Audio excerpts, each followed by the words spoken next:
Hello, thanks a lot for joining us, guys. Now, in this playlist, we're going to be going through target acquisition, okay?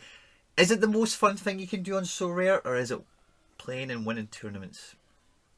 It's hard to tell, isn't it? It really is. So, in this playlist, guys, let me see how many videos we got lined up. 1, 2, 3, 4, 5, 6 videos, okay? So, this one we're going to start off with today. We're looking for Steady Eddie defenders, okay? Just rock solid, guys. You can get, let's say, between 35 and 55 points most game weeks. Just, to help you get up and running, or if that's an area you're struggling to get excited about players in those positions, we're going to have a wee chat and we'll go through some of those today, guys. Cost of entry, as always, with all the videos we release in January. Before you watch any more of it, like the video now, subscribe to the channel. If you've not joined the platform already, obviously the links are down below, and let's get stuck into it. Now, the thing with defenders, right, is they're not that exciting to get and to have, right? But when it comes to actually competing for podium places and prizes, you realise and you get the sense of very quickly that you need rock solid ability to perform defenders, whether it be a centre back or a full back. And in the video today, we're going to have a wee scout through just some guys that are like steady Eddies, proper rock solid defenders, primarily in the European leagues, because we're doing a lot of content this month on MLS and Asian regions separately. But as you can see, as I kind of scroll through my defenders, a lot of them are rewards. I've not actually had a lot of choice in most of them. They've just been handed to me. But the ones I have went out and acquired, they're very rock solid. I expect them to play 90% of matches, and the scores that they can generate are, worthy of being in lineups that will go and bag me prizes and Ethereum. And yeah, I've got quite a lot of MLS guys as well, and obviously the Trippier I'm quite famous for holding, and I've got a fair whack here, when you look at them all. But again, that's the main thing with defenders. They're not always too exciting to get your hands on, but when you have ones that are rock solid and dependable, when you're picking your team, it just clicks. The first one I've got on my list is Johnny Tapp. Now, very, kind of famous footballer in these kind of circles, certainly anyway. 24 years of age, been a starter for Bayer Leverkusen for probably about 2 seasons or so. Germany international, well thought of. The guy is a giant, absolute giant, dangerous at set pieces, can get a goal as well. And the kind of price level he's hovering at, it really doesn't merit his standing in the game in terms of potential as well as current output, in my opinion anyway. And it makes him a prime candidate for this kind of steady Eddie. Look at the scores the guy picks up. The DNPs will be down to rotation, maybe a suspension here and there from memory, because I have followed the guy's career over the last year or two. I don't think he's really that injury prone, but you can see the scores for yourself. They're steady Eddie, rock solid, in the 50s, very common, if not mid 40s, and then you get the odd one, that 21 score. I wouldn't be surprised if he played 13 minutes, and what this 30, played 32 minutes. This is actually a wee feature I didn't know it existed, but 9 minutes here against Nice. So again, these ones where he's getting the red scores, the minutes just aren't there, but when he plays 90, he starts. He's not the kind of guy who gets subbed off being a centre back. Rock solid, can be the backbone of any lineup, Champion Europe or Global All Stars. Now, age is not on this guy's side, right? But the level that he's played at for almost his whole career, Ajax, Spurs, and also now Benfica. Guy's a top end elite professional. At 33 years of age, playing in the Primera Liga, as we call it here. I think privately it's called Liga NOS, just with sponsorships or whatever. He's hit the ground running big time. Benfica are always going to be in the top 3, if not the top 2 in that division. And this guy, since he's come into the team, the scores he's had have been, again, steady Eddie, rock solid. You can pick this guy in your team every game week, and you've got a good degree of certainty that even in a 2 each draw, he can get 40 points, 58, no clean sheet there, 100. He's probably scored a goal in that game, I would suspect, and a clean sheet. But again, for the price you're picking this guy up for, when he's playing domestic football in Portugal, he's going to be getting those higher scores, and the ability he's got in European competition to do well as well.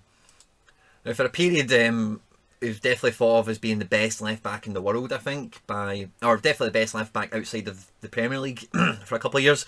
And again, the problem with Juventus players is you are really relying on the secondary market, because to get them on the primary market, get them from an auction, it's a bundle only license that So Rare has with Juventus. So in order to pick this guy up, generally speaking, if you're going to go and acquire a brand new one, you're going to have to be picking up a bundle, which can be dicey and can be quite pricey.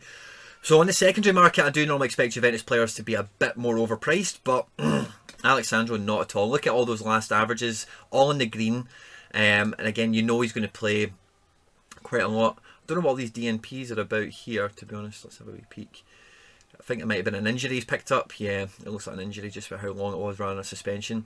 But when he is playing and he's getting a start in the team, the scores are there. It's probably this little streak of DNPs that's brought his price so far down, because this guy, when he is playing and he is in the team, as you can see, the scores are very generous to him. The scoring matrix for crossing, tackling. He's a very attacking fullback. Juventus are a very dominant team, and this could be a great opportunity actually to pick him up underpriced because of that streak of DNPs. Most traders will see that in those couple of reds.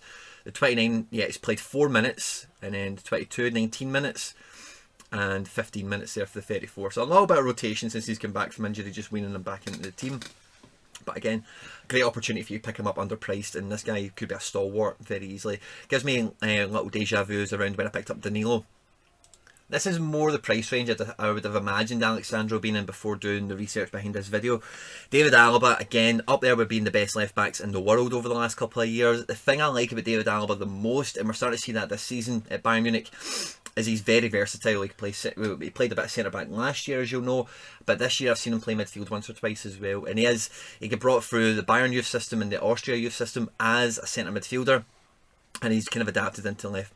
Look at that streak of, I think this will be a run at centre back when Alphonso Davies was probably playing left back. Because if you watch Bayern when Alphonso Davies is fit and available, he flies so far up that left wing. Alaba becomes almost like a false left back. A little bit similar to Danilo in the way he plays at Juventus. He can become almost like a false right back. So that streak has scores there. He's got that in him with the right setup. If they've got Kimmich in the team playing midfield, they've got Alphonso Davies at left back. This guy's scores could be absolutely ridiculous. Look at that streak of greens. Honestly, you don't see that very often, if at all. And again, under a quarter coin, somebody who's at Bayern, he's not signing a new contract, he's going to leave there in the summer, you would expect. And if he leaves for Bayern, who does he go to? He goes to a top 5 club in the world, undoubtedly. Now, I picked this guy up as a reward twice. I've got 2 of them. Okay, and both times that I've picked him up, I thought I might sell him because he's a good player and I don't really need him too much. The prices he goes for is shocking from me trying to sell him perspective, but if you're trying to buy him, like, he's a rock solid centre back. He's been one of the best centre backs in Italy over the last couple of years. My closest affiliation to him, and again, steady Eddie, rock solid. These DNPs are Europa League rotations. But, my main exposure to Manolas is watching a bit of Italian football, of course, here and there. But primarily, my main affiliation to him would be through FIFA because, again, like, the stats that they can post for him, they've had him as the quickest centre-back in that league for the last couple of years. I don't know about this year, so I'm not buying FIFA. So I'm not wasting my money anymore on Ultimate Team cards. You might imagine why. But, again, to pick this guy up for, like, 25 quid, 30 quid, it's ridiculous because other than the Europa League rotation, which I think will be phased out once we get into the knockout stages for a lot of these teams, when he starts and he plays 90 minutes, he's got solid oranges in him, definitely. And as you can see, there's a lot of greens there. Even without a clean sheet, 1-1 against Bologna, a 2-1 win at Udinese, you can easily get these green scores even without the clean sheet. There's a clean sheet, 71 there, and then a clean sheet for 58, but you get the point. Very, very cheap, very solid. And again, you can put him in your lineups without thinking about, unless it's Europa League, of course, worry about rotation and that kind of thing. Now, Jose Jimenez, for me, is probably one of the most exciting centre-backs. It's not... And Athletic are a massive club, obviously, right? But they're not that top tier in terms of overall club, your Man United's, Real Madrid's, Barcelona's, etc.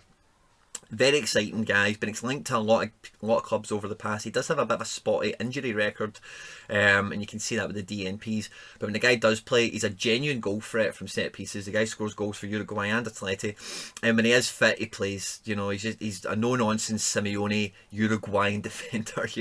If you could build the stereotype around that mould, you would get exactly Jose Jimenez, maybe minus the injuries and whatever. But again, on the primary market, the kind of price levels you can pick this guy up for, he's 25, and yet what you really need to see to get a bit more confidence in the guy is a prolonged period of time without injury. But even with the injuries, you can pick him up cheaper and wait for him to hit the ground running again, get back in the team. Atleti look like they're going to win the league this year, and you would expect him to have a good run in Europe. So again, very solid centre back to be looking at.